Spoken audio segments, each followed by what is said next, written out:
student, welcome to NGC videos, and today we will discuss factor affecting the rate of SN1 reaction. यानी हम पढ़ेंगे factor affect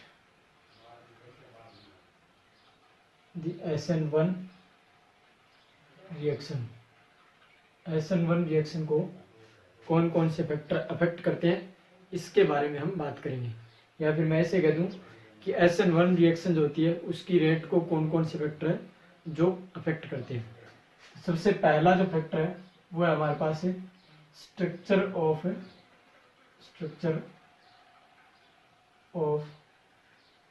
substrate. तो हमारे पास जो substrate होता है यानी रिएक्टिंग जो स्पीसीज होती है उसकी स्ट्रक्चर जो होती है वो किस प्रकार की होनी चाहिए, ये सबसे मेजर और इम्पोर्टेंट फैक्टर होता है। किस प्रकार से, जैसे हमने पढ़ा था कि RX होता है और उसके ऊपर अगर न्यूक्लियोफाइल अटैक करता है और SN1 अगर रिएक्शन होती है तो हमारे पास RNU ये जो बनता है वो कार्बोकेटाइन के थ्रू बनता है। यानी पहले कार्बोकेटाइन इंटरमीडिएट बनता है एज ए, और फिर हमारे पास ये प्रोडक्ट फॉर्मेशन होता है। तो अगर हमारे पास कार्बोकेटाइन बनता है इससे, यानी R पॉजिटिव अगर बनता है, दैट मीन्स हमारे पास जितना ये स्टेबल कार्बोकेटाइन होगा उतनी SN1 की रिएक्शन की रेट जो होती है वो ज़्यादा होगी। यानी हमारे पास अगर मैं ऐसे कह सकता हूँ कि 3 डिग्री एल्किल हैलाइड होगा उसकी रेट सबसे ज़्यादा होगी, फिर 2 डिग्री वाले की और फिर 1 डिग्री वाले की। कैसे, जैसे फॉर एग्जांपल हमारे पास अगर ये हुआ CH3 CH3 positive, CH3 CH3 positive और CH2 पॉजिटिव। तो ये कार्बोकेटाइन है वो 3 डिग्री है बिकॉज 3 कार्बन एटम से घिरा हुआ। ये 2 डिग्री कार्बोकेटाइन है क्योंकि ये 2 कार्बन से घिरा हुआ, और ये 1 डिग्री कार्बोकेटाइन है। तो इनका स्टेबिलिटी ऑर्डर अगर हम देखें तो ये 3 डिग्री मोर स्टेबल होता है, फिर 2 डिग्री होता है और फिर सबसे लेस स्टेबल होता है 1 डिग्री। दैट मीन्स हमारे पास जो रेट होगा SN1 का वो भी इसी ऑर्डर में होगा, यानी जितना स्टेबल कार्बोकेटाइन होगा उतनी रेट क्या होगी, ज़्यादा होगी। तो हम ऐसे कह सकते हैं कि 3 डिग्री जो होता है एल्किल हैलाइड वो सबसे ज़्यादा देता है, फिर उसके बाद 2 डिग्री और फिर उसके बाद है 1 डिग्री। ये तो हमारे पास पहला फैक्टर है जनरली। इसके बाद हमारे पास कुछ वेरिएशन करके देते हैं। वेरिएशन मीन्स जैसे फॉर एग्जांपल हमें अनसेचुरेशन दे दे अल्फा पोजीशन पर, अनसेचुरेशन दे दे हमें बीटा पोजीशन पर, हमें अल्फा पोजीशन पर कोई कार्बोनिल ग्रुप जोड़ दे या फिर हमें कोई हेटेरो एटम जोड़कर दे दे, देन हम क्या करेंगे वो हम और देखते हैं। तो चलिए सबसे पहले हम बात करते हैं if unsaturation present on alpha position. Number A हमारे पास है unsaturation at alpha position. Unsaturation का मतलब हमारे पास कोई भी डबल बॉन्ड हो या ट्रिपल बॉन्ड प्रेजेंट हो अल्फा पोजीशन पर। जैसे फॉर एग्जांपल हमारे पास CH3 CH2 double bond CHCl ये ऐसे दे दे। तो इस प्रकार से अगर हमें दे दिया तो यानी ये जिस कार्बन के ऊपर हेलोजन जुड़ा वो क्या है अल्फा, इससे आगे वाला बीटा।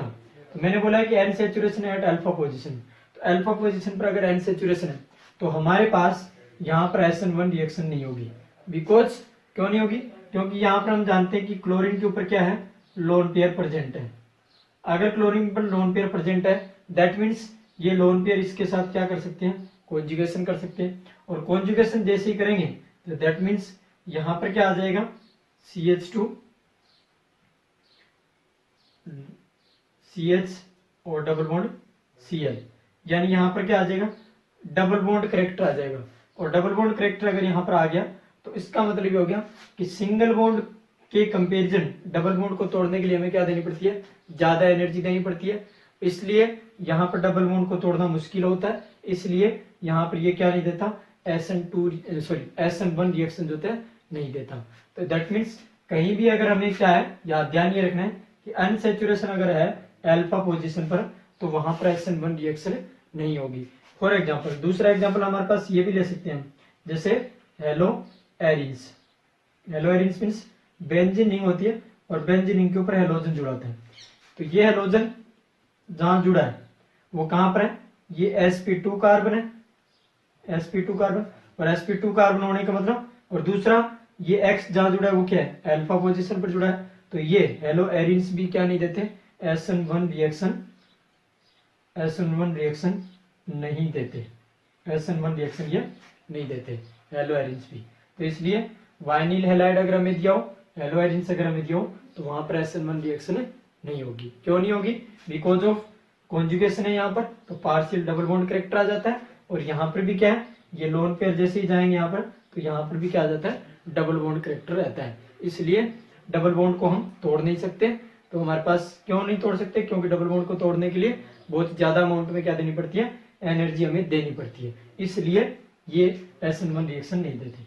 दूसरा हमारे पास आता है फैक्टर कि यही अनसैचुरेशन अगर कहां पर हो, बीटा पोजीशन पर अगर हो प्रेजेंट, तब हमारे पास क्या होगा।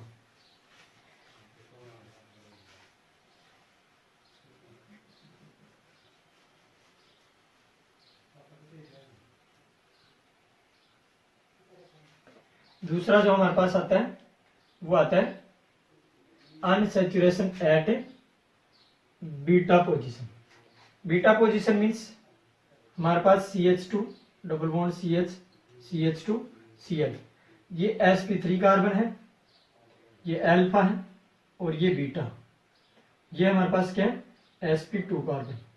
इसको हम एलाइलिक बोलते हैं, एलाइलिक हैलाइड हमने पढ़ रखा है, एलाइलिक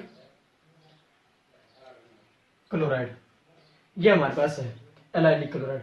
अब इसमें क्या होता है, इसमें SN1 रिएक्शन जो होती है वो वेरी फास्ट होती है, very fast, very fast SN1 reaction.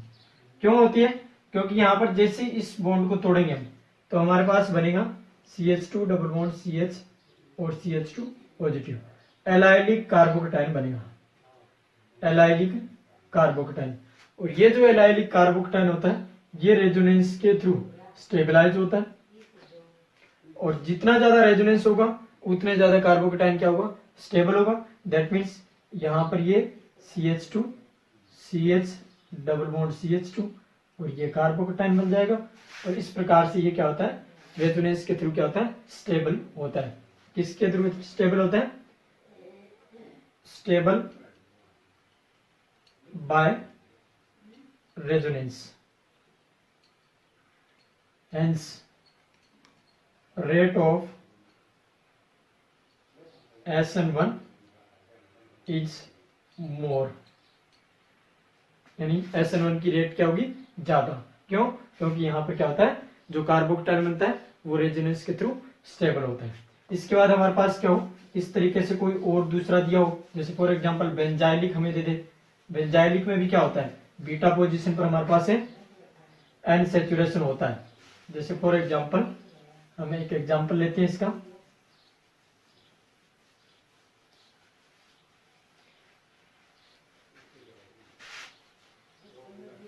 Example की अगर हम बात करें तो बेंजाइलिक में क्या होगा, बेंजीनिंग, और इसमें हमारे पास CH2Cl, ये अल्फा कार्बन, सॉरी ये अल्फा कार्बन, ये बीटा कार्बन। तो एन सैचुरेशन कहां पर है, बीटा पोजीशन पर एन सैचुरेशन है, इसलिए यहां पर जो कार्बोकेटाइन बनेगा वो कुछ इस तरीके से बनेगा, यानी यहां पर हमारे पास कार्बोकेटाइन बन जाएगा, इसको हम कहते हैं बेंजाइलिक कार्बोकेटाइन, बेंजाइलिक कार्बोकेटाइन। और बेंजाइलिक कार्बोकेटाइन जो होता है बहुत ज्यादा स्टेबल होता है। क्यों, क्योंकि इसमें नंबर ऑफ रेजोनेटिंग स्ट्रक्चर और ज्यादा होगी, तो यहाँ पर नंबर ऑफ रेजोनेटिंग स्ट्रक्चर जैसे जैसे बढ़ेगी वैसे वैसे कार्बोकेटाइन की स्टेबिलिटी बढ़ेगी। तो यहाँ पर कार्बोकेटाइन और यहाँ डबल बॉन्ड CH2, फिर ये कार्बोकेटाइन रेजोनेंस करेगा और हमारे पास अदर रेजोनेटिंग स्ट्रक्चर बनेगी इस तरीके से। यहाँ हमारे पास डबल बॉन्ड आ जाएगा, यहाँ पॉजिटिव चार्ज और यहाँ CH2, और फिर हमारे पास ये डबल बॉन्ड यहाँ चला जाएगा और हमारे पास रेजोनेटिंग स्ट्रक्चर बनेगी इस प्रकार से बन जाएगी, और यहाँ डबल बॉन्ड, यहाँ पॉजिटिव चार्ज और CH2, और यहाँ पर फिर से ये पुनः से वही कार्बोकेटाइन बन जाएगा। तो ये हमारे पास नंबर ऑफ रेजोनेटिंग स्ट्रक्चर जैसे जैसे बढ़ती जाएगी वैसे वैसे कार्बोकेटाइन की स्टेबिलिटी बढ़ती जाएगी, और कार्बोकेटाइन की स्टेबिलिटी बढ़ती जाएगी, दैट मीन्स SN1 रिएक्शन की रेट जो होती है वो भी बढ़ती जाएगी। दिस मीन्स हम कह सकते हैं नंबर ऑफ रेजोनेटिंग स्ट्रक्चर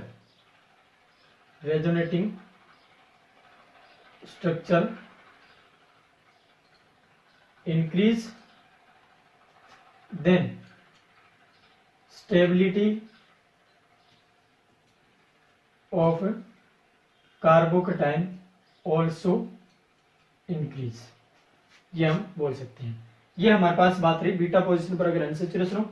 इसके बाद तीसरा केस हमारे पास आता है कि अल्फा पोजीशन के ऊपर ही यदि कोई क्या हो, हमारे पास हेट्रोएटम प्रेजेंट हो। हेट्रोएटम में जैसे हमारे पास नाइट्रोजन हो गया, ऑक्सीजन हो गया, सल्फर हो गया, इनमें से कोई भी प्रेजेंट हो और वो कहां प्रेजेंट हो, अल्फा पोजीशन पर, तब हमारे पास क्या होगा उसकी हम बात और करते हैं।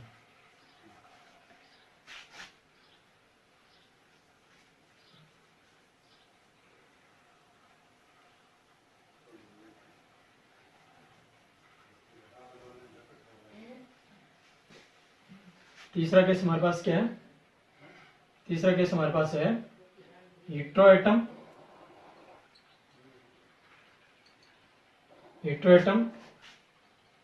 प्रेजेंट एट अल्फा पोजीशन,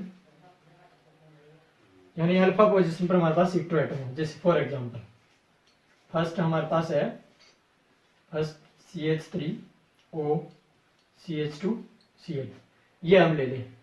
तो यहां पर क्या होगा, यहां पर कार्बोकेटाइन बनेगा कुछ इस तरीके से CH3O और CH2 पॉजिटिव और प्लस Cl नेगेटिव, ये हमारे पास कार्बोकेटाइन। और ये कार्बोकेटाइन जो होता है इस ऑक्सीजन के लोन पेयर जो है प्रेजेंट, ऑक्सीजन के ऊपर लोन पेयर जो प्रेजेंट है उसके द्वारा ये स्टेबल है, इसलिए हमारे पास क्या बनेगा, ये रेजोनेटिंग स्ट्रक्चर बनेगी और CH3 और यहाँ पर ऑक्सीजन डबल बॉन्ड CH2 और यहाँ पर पॉजिटिव चार्ज। अब अगर हमारे पास इस स्ट्रक्चर को देखें तो ये मोस्ट स्टेबल स्ट्रक्चर है, मोस्ट स्टेबल, बिकॉज इस स्ट्रक्चर में सारे एटम का जो ऑक्टेंट है वो क्या है, कंप्लीट है, बिकॉज कंप्लीट ऑफ ऑक्टेंट, ऐसे लिख सकते हैं because all of atom complete it's octet, ये हम कह सकते हैं। इस कारण ये स्ट्रक्चर क्या होती है, स्टेबल, क्योंकि यहाँ कार्बन का अगर देखें तो ऑक्टेंट कंप्लीट है, 2 और 2 4, तो ये हो गए इलेक्ट्रॉन और 4 इसके पास हो गए तो 8। यहाँ ऑक्सीजन का देखें तो 2 4 6 8, ऑक्सीजन का भी ऑक्टेंट कंप्लीट है, तो इस कारण ये स्टेबल होती है।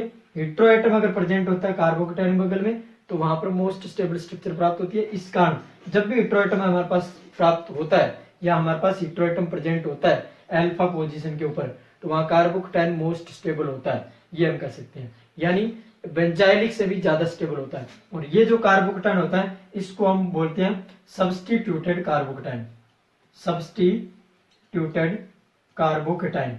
और ये सब्स्टिट्यूटेड कार्बोकेटाइन जो होता है स्टेबल होता है, स्टेबल बाय अनशेयर्ड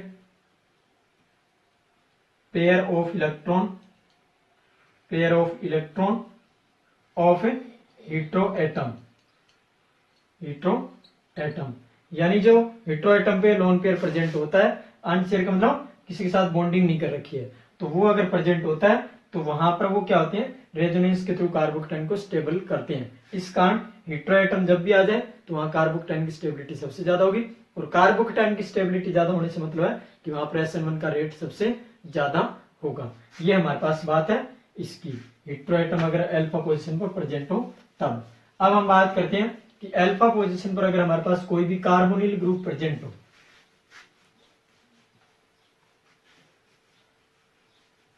अगर हमारे पास क्या हो, अल्फा पोजीशन पर कार्बोनिल ग्रुप प्रेजेंट हो, तब हमारे पास रेट SN1 की क्या होगी।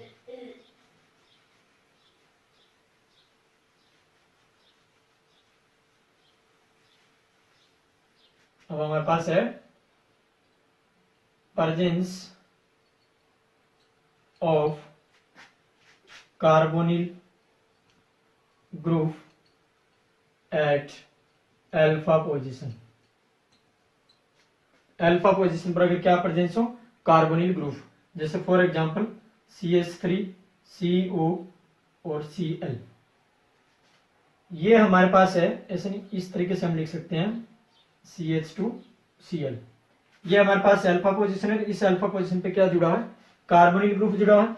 तो यहां पर भी SN1 रिएक्शन नहीं होती। क्यों नहीं होती, इसका रीजन ये है, यहाँ जो CO ग्रुप है, अगर हम कार्बोकेटाइन इससे बनाएंगे तो यहाँ पे कार्बोकेटाइन हमारे पास बनेगा CH3, CO, CH2 पॉजिटिव। अब ये जो होता है वो अनस्टेबल होता है कार्बोकेटाइन, अनस्टेबल कार्बोकेटाइन। क्यों अनस्टेबल होता है, क्योंकि ये जो ग्रुप होता है COCH3, इसका स्ट्रॉन्ग माइनस आई इफेक्ट होता है, strong minus I effect. Strong minus I effect का मतलब होता है ये इलेक्ट्रॉन को अपनी तरफ खींचता है। अगर ये इलेक्ट्रॉन अपनी तरफ खींचेगा तो इस कार्बन पे पहले थी इलेक्ट्रॉन की डेफिशिएंसी है, तो अगर ये इलेक्ट्रॉन और खींचेगा तो और इलेक्ट्रॉन डेफिशिएंट हो जाएगा। और इस कार्बन को क्या चाहिए, इस कार्बन को चाहिए कि कोई देने वाला है, तो ये देगा नहीं, इसलिए यहाँ पे क्या होगा, ये माइनस आई के थ्रू खींचेगा और खींचेगा तो यहाँ पे ये कार्बोकेटाइन क्या होगा, अनस्टेबल होता जाएगा और ज्यादा अनस्टेबल होगा। इस कारण यहाँ पे क्या हो गया, माइनस आई इफेक्ट लगने के कारण या कार्बोकेटाइन स्टेबल नहीं होने के कारण SN1 रिएक्शन नहीं होगी। तो ये हमें ध्यान रखना है। तो ये हमारे पास स्ट्रक्चरली कुछ फैक्टर थे जिनको हमें ध्यान रखना है। अगर इनको ऑल ओवर में समराइज करूं कि हमारे पास कार्बोकेटाइन की स्टेबिलिटी कैसे किस प्रकार से होगी, तो हम इस प्रकार लिख सकते हैं ऑल ओवर SN1 का। अगर हमें ऑल ओवर देखना हो कि स्ट्रक्चरली कौन कौन से फैक्टर होते हैं, किस प्रकार से हम उनको लिख सकते हैं, तो सबसे पहले हम बात करते हैं। सबसे पहला तो हमारे पास अगर सब्स्टिट्यूटेड कार्बोकेटाइन हो, सब्स्टिट्यूटेड कार्बोकेटाइन, तो वो मोस्ट स्टेबल होगा। उसके बाद हमारे पास कौन सा होगा, बेंजाइलिक। और सब्स्टिट्यूटेड का मतलब क्या हो गया, कोई भी हेटेरो एटम वाला, hetero atom present at alpha position, ये हमें ध्यान रखना है। तो उसको सबसे आगे रखना है, वो सबसे ज्यादा स्टेबल होगा। उसके बाद बेंजाइलिक कार्बोकेटाइन, उसके बाद एलाइलिक कार्बोकेटाइन, और एलाइलिक का 3 डिग्री कार्बोकेटाइन का 3 डिग्री कार्बोकेटाइन का रेट लगभग बराबर होता है। उसके बाद 2 डिग्री का, उसके बाद 1 डिग्री का, और सबसे लास्ट में कौन आएगा, विनाइलिक आएगा। हालांकि विनाइलिक बनता ही नहीं है, देता ही नहीं है, विनाइलिक कार्बोकेटाइन अगर रखना हो तो सबसे लास्ट में रखना है उसको। तो ये हमारे पास ऑल और ऑर्डर होगा, किसका, ऑर्डर ऑफ SN1 रिएक्शन, ये हमें ध्यान रखना है। ठीक, SN1 रिएक्शन का कभी भी हमें ऑर्डर पूछ ले तो सबसे ज्यादा सब्स्टिट्यूटेड को देखना है कि सब्स्टिट्यूटेड वहां पे है कि नहीं है। उसके बाद हमें बेंजाइलिक देखना है, उसके बाद हमें एलाइलिक देखना है। एलाइलिक 3 डिग्री के लगभग रेट बराबर होता है, उसके बाद 2 डिग्री, और उसके बाद 1 डिग्री, उसके बाद विनाइलिक कार्बोकेटाइन। ये हमारे पास रेट ऑफ SN1 रिएक्शन या ऑर्डर ऑफ SN1 रिएक्शन का ऑर्डर हमारे पास पाया जाता है। अब हम देखते हैं, फॉर एग्जाम्पल हमें अगर ऐसे दे दे, इस तरीके से हमें ऐसे क्वेश्चन दे दे कि विच of the following is gives best SN1 reaction, या SN1 रिएक्शन किस में सबसे ज्यादा होगी, इन विच, ऐसे में दे दे, in which of the following, in which of the following compound, in which of the following compound occurs SN1 reaction fast, यानी किसमें SN1 रिएक्शन फास्ट होती है। सबसे पहले हमें ऐसे दे दें CH2 double bond CH Cl, B हमें ऐसे दे दे CH2 double bond CH CH2 और Cl। उसके बाद हमें C ऐसे दे दे, ये A है हमारे पास, ये B है, ये C हमें ऐसे दे दे CH3N CH2 Cl, इस तरीके से हमें दे दे। और उसके बाद है डी हमें दे दे CH3 CH2 Cl। तो हमारे पास ABCD फास्ट रिएक्शन SN1 कौन देगा? तो मैंने सबसे पहले अभी ऑर्डर बताया कौन सा होगा, सब्सटीट्यूटेड चेक करना है सबसे पहले है कि नहीं है। तो हमारे पास इसमें सब्सटीट्यूटेड नहीं है। सब्सटीट्यूटेड का मतलब हेटेरोएटम प्रेजेंट होना चाहिए अल्फा पोजीशन पर। यहाँ चेक करते हैं अल्फा पोजीशन पर हेटेरोएटम नहीं है, डबल बॉन्ड है। यहाँ चेक करते हैं अल्फा पोजीशन पर डबल हेटेरोएटम नहीं है। यहाँ चेक करते हैं अल्फा पोजीशन पर हेटेरोएटम है। That means SN1 reaction to fast किसमें होगी? सी में होगी। तो C is the correct option. तो इस तरीके से हमें एनालाइज करना है कि रेट किसमें ज़्यादा होती है किसमें कम होती है। इसके बाद हम बात करते हैं दूसरे फैक्टर की। दूसरा कौन सा फैक्टर होता है? तो दूसरा फैक्टर हमारे पास होता है इफेक्ट ऑफ सोलवेंट। सोलवेंट का इफेक्ट कि सोलवेंट कैसे इफेक्ट करता है, इफेक्ट डालता है SN1 रिएक्शन की रेट के ऊपर।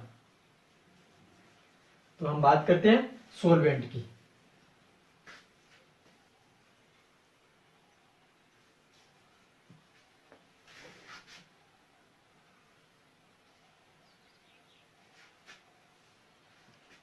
दूसरा फैक्टर है हमारे पास इफेक्ट ऑफ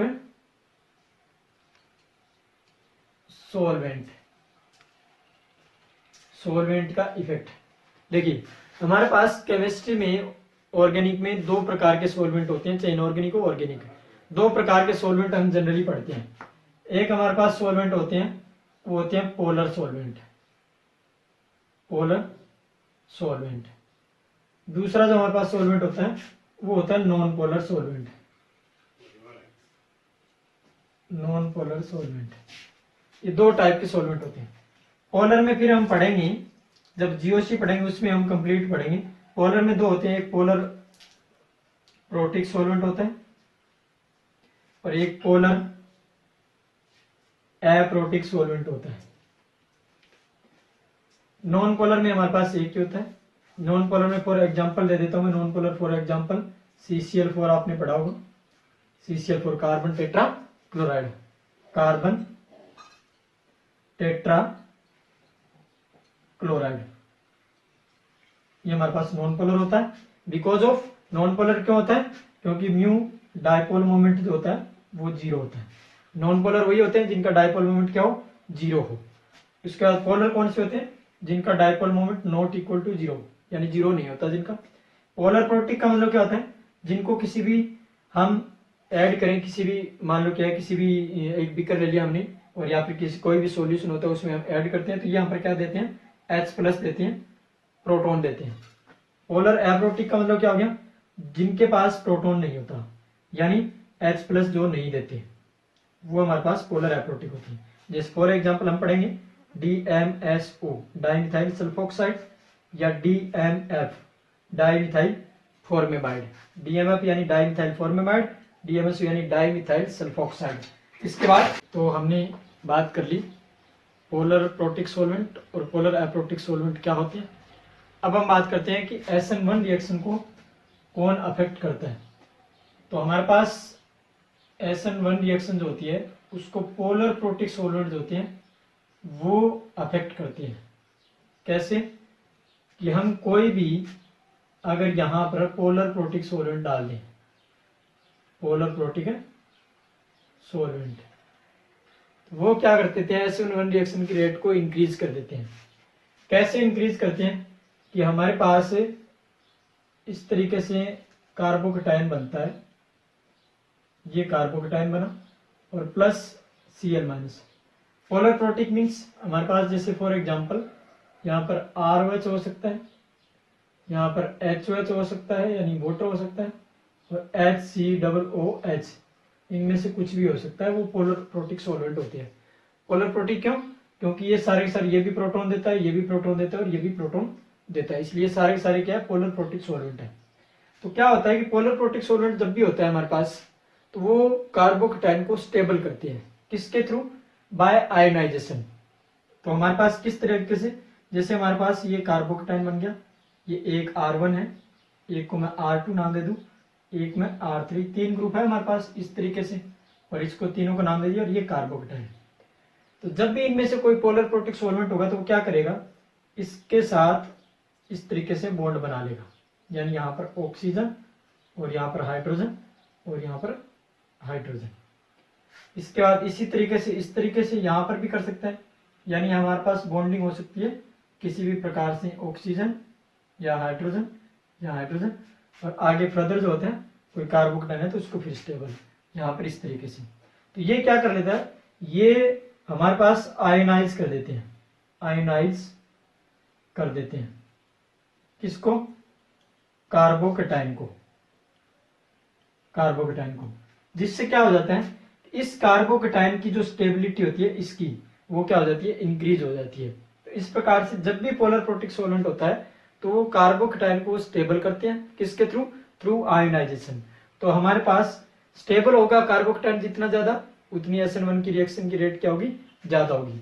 तो मैं ऐसे कह सकता हूं, in polar protic solvent, in polar protic solvent stability of carbocation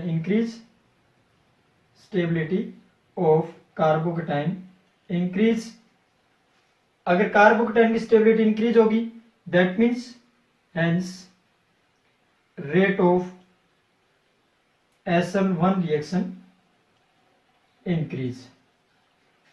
ये हमारे पास है इफेक्ट ऑफ सॉल्वेंट। कभी भी अगर हम पोलर प्रोटिक सॉल्वेंट लेते हैं तो हमारे पास SN1 की रिएक्शन जो होती है वो क्या होगी, इंक्रीज होगी, ये हमें ध्यान रखना। इसके बाद हमारे पास तीसरा जो इफेक्ट आता है वो आता है लिविंग ग्रुप का इफेक्ट। ये हमारे पास लिविंग ग्रुप जो होता है उसका क्या इफेक्ट होता है, या फिर लिविंग ग्रुप SN1 के केस में कैसा होना चाहिए, हमें इसके बारे में देखना है। तो अब हम बात करते हैं लिविंग ग्रुप की।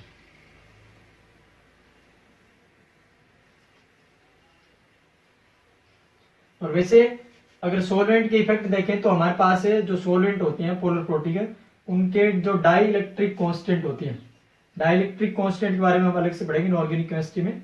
तो डाई इलेक्ट्रिक कॉन्स्टेंट भी वेरी हाई होती है, और वेरी हाई होने का मतलब होता है इनकी आयोनाइजिंग पावर जो होती है, आयोनाइजेशन पावर वो भी ज्यादा होती है। इस कारण भी ये क्या होते हैं, ज्यादा स्टेबल करते हैं कार्बोकेटाइन को, यानी इनका जो डाई इलेक्ट्रिक कॉन्स्टेंट का मान ज्यादा होता है इस कारण ये कार्बोकेटाइन को क्या करते हैं, स्टेबल करते हैं। क्यों, क्योंकि ये आयोनाइजिंग पावर जो होती है, डाइलेक्ट्रिक कांस्टेंट ज्यादा होता है, तो आयोनाइजिंग पावर मतलब इस कार्बोकेटाइन के चारों ओर जो होते हैं ये घेर लेंगे, और घेर लेंगे तो इसकी स्टेबिलिटी क्या कर देंगे, बढ़ा देंगे, इस कारण ये स्टेबल होते हैं। अब हमारे पास तीसरा जो फैक्टर आता है वो आता है लिविंग ग्रुप, यानी effect of leaving group, LG. Leaving group को एलजी लिख रहा हूं। लिविंग ग्रुप का मतलब क्या हो गया कि हमारे पास RX प्लस NU न्यूक्लियोफाइल इस पे अटैक करे, और यहां पे क्या बन जाएगा RNU और प्लस X माइनस ये बाहर निकलेगा। ये X क्या है जो निकल रहा है वो क्या है, लिविंग ग्रुप है।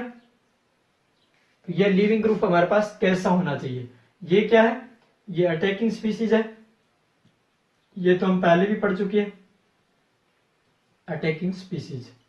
अब देखिए ये लिविंग ग्रुप जितना बेटर होगा, यानी निकलने की इसकी टेंडेंसी जितनी बेटर होगी, मैं ऐसे कह सकता हूं रिएक्शन की रेट उतनी क्या होगी, ज्यादा होगी। भाई यहां से मान लो क्या है, ये यहां पर एक गेट है, यहां पर ये RX यानी एक व्यक्ति खड़ा है, और यहां पर एक व्यक्ति ये खड़ा है इस जगह। तो इसके साथ ये जो है वो इस R के साथ जुड़ना चाहता है, ये आकर तभी जुड़ेगा जब यहां से ये X निकल कर जाएगा, यानी इस X के निकलने की रेट जितनी फास्ट होगी, इस गेट से निकलने की फास्ट होगी, यानी X जितना फास्ट निकलेगा इस गेट से, मैं ऐसे कह सकता हूं ये आकर उतना ही तेजी से इसके साथ जुड़ेगा R के साथ, ये सेम थिंग। अब अगर हम देखें तो यहां पर हमारे पास क्या है, fluorine F minus, chlorine Cl minus, bromine Br minus, iodine I minus. आकार क्या हो रहा है, जैसे जैसे इस साइड जा रहे हैं बढ़ रहा है, यानी साइज ऑफ लिविंग ग्रुप है, साइज ऑफ लिविंग ग्रुप है इंक्रीज। साइज जैसे जैसे इंक्रीज होगा तो वैसे वैसे यहां पर बॉन्डिंग भी क्या होगी, वीक होगी, और बॉन्डिंग वीक होगी तो मतलब यहां पर जो निकलना होता है, यानी लिविंग ग्रुप का निकलना होता है वो भी और क्या होगा, इजी होगा, यानी आसान होगा। तो यानी हमारे पास मैं ऐसे कह सकता हूं कि size of leaving group increase, that means leaving group tendency increase, यानी एबिलिटी ऑफ लिविंग ग्रुप जो होती है वो क्या होगी, इंक्रीज होगी। अब हमारे पास यानी हमारे पास इस तरीके से अगर दे दे, एग्जांपल दे दे हमें किस तरीके से कि हमारे पास है, अब हमें दे दे ऐसे कि एक आरएफ दे दे इस तरीके से, RF, R C L, R B R और आर आई, तो किस में रेट फास्ट होगी, ऑब्वियस आर आई वाले में ज्यादा होगी और आर एफ वाले में सबसे कम होगी। क्यों, क्योंकि यहां पर बॉन्ड क्या है, स्ट्रॉन्ग, बॉन्ड स्ट्रॉन्ग है और बॉन्ड जितना ज्यादा स्ट्रॉन्ग होगा मतलब रेट की जो रेट होती है SN1 की वो क्या होगी, कम होगी। यहां पर आर आई के बीच बॉन्ड क्या है, वो वीक है, बॉन्ड वीक है, बॉन्ड वीक है, बॉन्ड वीक है, तो यहाँ पर रेट क्या होगी, हाई होगी। इस कारण हमारे पास कोई भी alkyl iodide, alkyl fluoride, alkyl chloride, alkyl bromide इस तरीके से दे दे, हमें रेट कंपेयर करवा ले। दूसरा हमारे पास जो होता है leaving group, weak living group कभी भी प्रेजेंट होता है तो उसको हम स्ट्रॉन्ग लिविंग ग्रुप में कन्वर्ट भी कर सकते हैं। कैसे, हमारे पास इस तरीके से कर सकते हैं, एक हमारे पास एक रिएजेंट होता है TSOH या TSCl, उसके थ्रू हम क्या कर सकते हैं, बेटर लिविंग ग्रुप में वीक लिविंग ग्रुप को कन्वर्ट कर सकते हैं। जैसे हमें इस तरीके से दे दे कोई भी एक रिएक्शन में कि ये रिएक्शन होती है, इसमें किस में हमारे पास लिविंग ग्रुप टेंडेंसी ज्यादा होगी, किस में कम होगी, तो हम वीक लिविंग ग्रुप जो होता है उसको स्ट्रॉन्ग लिविंग ग्रुप में कन्वर्ट कर सकते हैं। कैसे, जैसे हमें ऐसे दे दे CH3 C CH3 और CH3 और OH, यहां पर हमें एक तो रिएक्शन दे दे NaBr और एक हमें रिएक्शन दे दे NaBr के साथ H पॉजिटिव, तो ये रिएक्शन तो होती है वो टू फास्ट होती है और ये रिएक्शन पहली बात तो है NaBr ओनली दे दे तो होती नहीं है और होती भी है तो वेरी स्लो होती है। ऐसा क्यों, तो देखिए यहां पर क्या होता है H प्लस दिया है, तो ये H प्लस क्या करेगा, यहाँ पर जो लोन पेयर होता है ये H प्लस लेकर पहले हमारे पास क्या होगा, ये इस तरीके से कन्वर्ट हो जाएगा, ऑक्सोनियम आयन बना देगा, CH3 ऑक्सीजन हाइड्रोजन और यहाँ पॉजिटिव चार्ज, ये ऑक्सोनियम आयन बन गया। और ये क्या होता है कि ऑक्सीजन पर या फिर किसी भी मोर इलेक्ट्रोनेगेटिविटी पर पॉजिटिव चार्ज आ जाए तो वो कभी भी स्टेबल नहीं होता, तो वो क्या करेगा, इस बॉन्ड के इलेक्ट्रॉन को लेकर चला जाएगा और बॉन्ड को इलेक्ट्रॉन लेकर चला जाएगा तो इस पे पॉजिटिव चार्ज खत्म हो जाएगा और यहाँ पॉजिटिव चार्ज आ जाएगा, यानी कार्बोकटायन यहाँ बन जाएगा CH3 C CH3 पॉजिटिव और यहाँ CH3। अब जो है Br माइनस क्या करेगा, यहाँ अटैक करेगा और हमारे पास फाइनली प्रोडक्ट जो होता है CH3C CH3 Br और यहाँ CH3, यानी फाइनली प्रोडक्ट हमें मिल जाएगा। ये क्यों हुआ ऐसा, क्योंकि ये यहाँ पर क्या था, वीक लिविंग ग्रुप था इसलिए स्लो हो रही थी या फिर हो ही नहीं रही थी रिएक्शन, जबकि हमने क्या किया, पहले इसको स्ट्रॉन्ग लिविंग ग्रुप में कन्वर्ट किया, यहाँ पे किस में कन्वर्ट किया है, स्ट्रॉन्ग लिविंग ग्रुप में कन्वर्ट किया है। और ये क्या था, यहाँ पर वीक लिविंग ग्रुप था इसलिए रिएक्शन नहीं हो रही थी, तो वीक लिविंग ग्रुप ने क्या कर दिया, स्ट्रॉन्ग लिविंग ग्रुप में यहाँ पे कन्वर्ट हो गया। किसने किया ऐसा, यहाँ इस H प्लस की वजह से हुआ। तो इसलिए कभी क्या होता है, हमारे पास रिएक्शन दी होती है उसमें एसिडिक कंडीशन दी होती है, दैट मीन्स वहां पर कुछ ना कुछ क्या कर रहा है, वीक लिविंग ग्रुप है तो वो स्ट्रॉन्ग में क्या कर रहा है, कन्वर्ट कर रहा है। तो हमारे पास इसलिए एसिडिक कंडीशन यहाँ पर दी हुई होती है किसी भी रिएक्शन में अगर गिवन होती है तब, तो हमारे पास ये रिएक्शन जो होती है फास्ट होती है। इस तरीके से हम वीक लिविंग ग्रुप को किस में कन्वर्ट कर सकते हैं, स्ट्रॉन्ग लिविंग ग्रुप कन्वर्ट कर सकते हैं, ताकि हमारे पास SN1 की रेट जो होती है वो क्या हो सके, इंक्रीज हो सके। ये तो पहला एग्जाम्पल। दूसरा हमारे पास और भी है एक, दूसरा एग्जाम्पल और देखते हैं एक,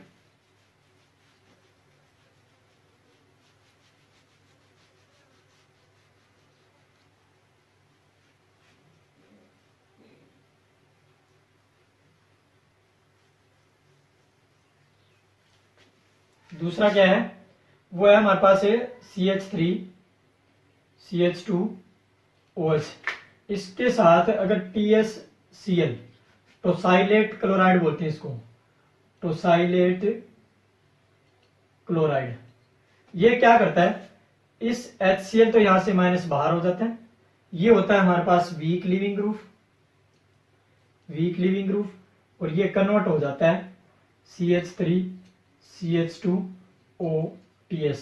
और OTS जो होता है वो होता है strong leaving group, strong leaving group.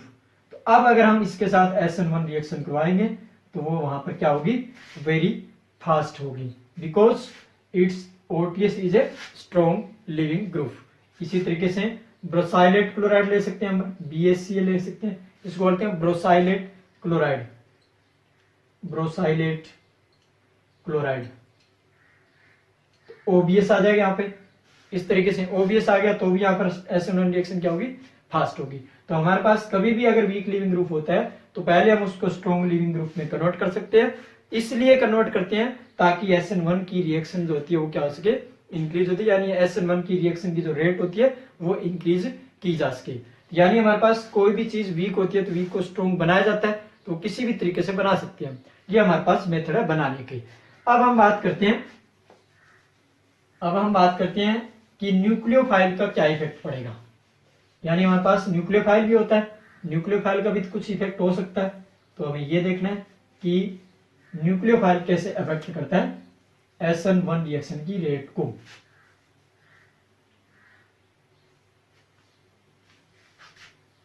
अब हम देखते हैं इफेक्ट ऑफ ए न्यूक्लियोफाइल, यानी न्यूक्लियोफाइल का क्या इफेक्ट पड़ता है SN1 रिएक्शन की रेट में। तो हमने ये देखा है कि RX प्लस NU जब भी न्यूक्लियोफाइल अटैक करता है, तो RNU जब भी न्यूक्लियोफाइल अटैक करता है तो हमारे पास क्या बनता है, कार्बोकैटायन बनता है इस रिएक्शन में। और अगर कार्बोकैटायन बन गया, इसका मतलब इस रिएक्शन में SN1 के केस में, इन केस ऑफ SN1 अगर कार्बोकैटायन बन रहा है, दैट मीन्स यहां पर न्यूक्लियोफाइल प्रेजेंट ही नहीं है। In case of SN1 reaction there is no role of a nucleophile, यानी न्यूक्लियोफाइल का कोई रोल नहीं होता, चाहे यहां पर हमारे पास वीक न्यूक्लियोफाइल हो, चाहे यहां पर हमारे पास स्ट्रॉन्ग न्यूक्लियोफाइल हो। यानी न्यूक्लियोफाइल की कंसंट्रेशन के ऊपर रिएक्शन की जो रेट होती है वो डिपेंड ही नहीं करती है। इसलिए चाहे हमारे पास वीक हो चाहे स्ट्रॉन्ग न्यूक्लियोफाइल हो, न्यूक्लियोफाइल का कोई इफेक्ट इस रिएक्शन में नहीं पड़ता। तो हमें ये ध्यान रखना है, in case of SN1 reaction अगर हमें न्यूक्लियोफाइल का इफेक्ट पूछ ले, इफेक्ट ऑफ न्यूक्लियोफाइल में हमें क्या ध्यान रखना है कि यहां पर रेट जो होती है, रेट इज डायरेक्टली प्रोपोर्शनल होती है RX, concentration of alkyl halide, यानी ओनली एल्किल हैलाइड की कंसंट्रेशन पे डिपेंड करती है, न्यूक्लियोफाइल की कंसंट्रेशन पे डिपेंड नहीं करती, यानी डज नॉट डिपेंड